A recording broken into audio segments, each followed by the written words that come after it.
Welcome back. Our crude oil and gold have made stunning moves to the upside over the past few weeks, but has commodity fundamentals improved? And is this a trend change or a momentary bounce? Jill Malandrino, VOA Channels TV business correspondent in New York, meets with independent metals trader Eric Zuccarelli on the NYMEX trading floor for his take and price levels to watch. Along with Eric Zuccarelli, independent metals trader on the trading floor. Eric, gold has had quite a comeback over the past month. Do you think it's sustainable at this point? Certainly, as a safe haven, gold has come back from 1050 up to 1250 now. I think with the negative interest rate situation in Japan and Sweden and some of the other European countries, and certainly the surprise move of the 10-year bond moving towards 1.5 when everybody thought it would go the other way, has caught people looking for a value play, and they certainly have funneled into gold. Now, how about energy? Because crude oil has also made quite a comeback. You have countries like Nigeria, Saudi Arabia, Russia looking to make some kind of production deal, but fundamentals still remain really weak at this point. Nothing has changed as levels are record production. We see a monstrous glut.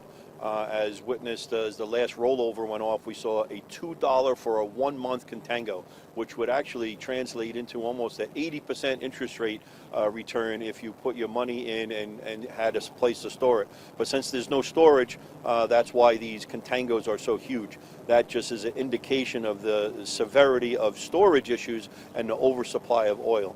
Together with the fact that none of these countries, the OPEC or even the peripheral countries or even the United States, has even mentioned anything about production cuts. The best we got in January is that we will sustain January's levels, but January's levels are at record numbers. So there's no supply diminishing right now, and with demand still subdued, I don't see any sustained rally in the oil markets. Okay, thank you very much, Suki. From the NYMEX in New York City, I'm Jill Malandrino for Channels TV.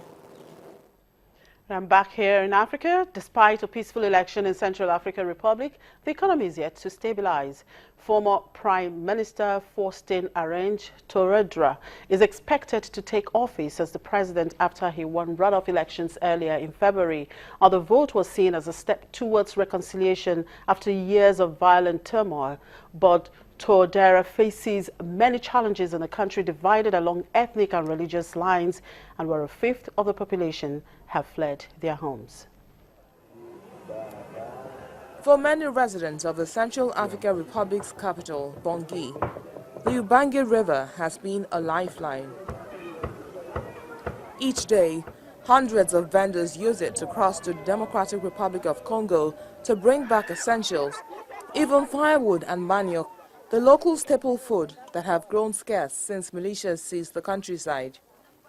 Last December's peaceful elections, the first after 3 years of violent turmoil, marked what many hoped is a step towards reconciliation and the restoration of stability. But vendors here say they struggle to make a living. The scraps of an economy that exists outside of the capital have been hijacked by armed groups. Fighters from all the rival factions man checkpoints on roads, levying illegal taxes. We have suffered a lot throughout this crisis. We have had many challenges. We have to go buy our merchandise on the other side in Congo, and we have to pay heavy taxes. We struggle to sell any of the merchandise that we bring back. But we have no choice. This is how we make our living. That's what we survive on. On February the 20th, the country's Electoral Commission announced that former Central African Republic Prime Minister Faustin Touadéra won a presidential runoff.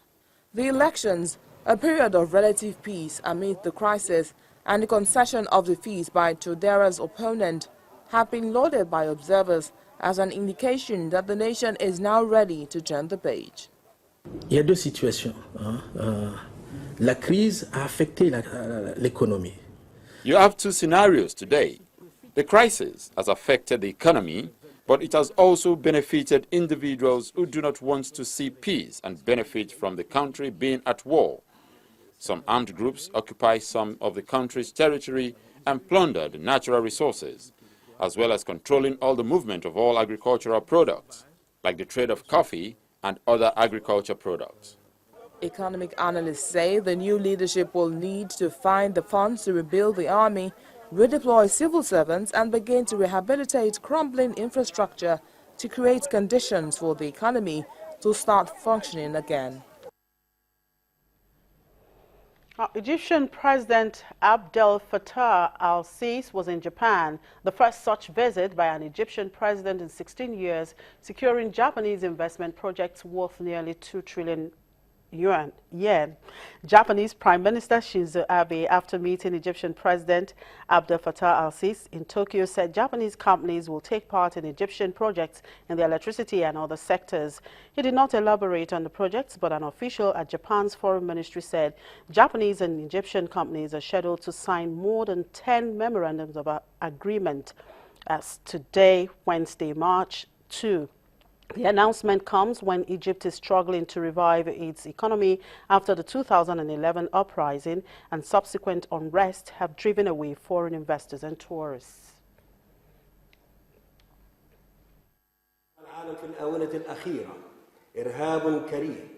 The world has recently been exposed to hateful terrorism that is destroying the minds, poisoning the souls, and destroying human kindness, in order to achieve slight goals and narrow interests for individuals who know neither religion nor nationhood. The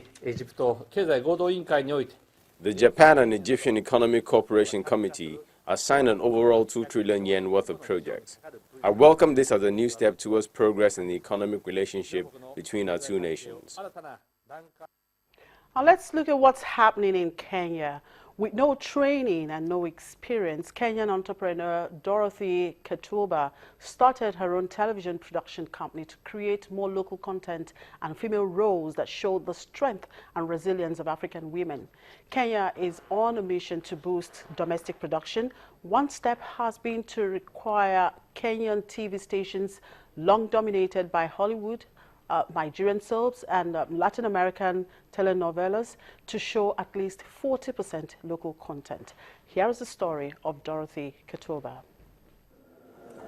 7 years ago, Dorothy Katuba left a well-paying job with a venture capitalist firm in Canada to make a life back home in Kenya, telling African stories. She is the CEO of Spielworks Media, a company that produces movies, drama series and talk shows for an audience across Africa. Dorothy always had a love for acting. In Canada, she auditioned for several roles but never got picked. When she decided to start a production company of her own, she didn't have the skills, but she says she had the passion, and that was a good place to start. I have never been to a film school. I don't even know how a film department looks like. It is something that I taught myself. I read everything that I could read, I researched on everything that I could, and I just learned on the job. Spielworks Media is among a handful of companies providing that content with shows like this one, Sumu La Penzi, Swahili for Love's Poison, and a host of others about life in Kenya. Like most entrepreneurs, Dorothy faced challenges.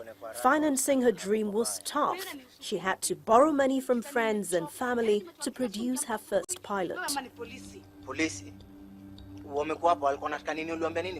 You know, I remember giving a television broadcaster, an executive, a pilot. And she sat on my pilot on the disc for about 14 weeks. But you can't give up. You have to keep on calling. You have to keep on asking. You have to keep on shopping around your concept, your idea, your pilot. You cannot give up. Dorothy says her shows are not just about entertainment. For women, there is always a responsibility to influence society and inspire other women. In my productions, and I've gotten it, I've been told, oh, your women characters are all very strong. I'm like, yes. And so what? So what? We need to have an alternative narrative. We have got to put out women out who are strong on TV, and I don't care the role they're acting. For both men and women, film and TV is growing into an industry that can create employment and build careers in Kenya, where in the past it was pursued with much apprehension. Producers, whether male or female, will always face the same challenges.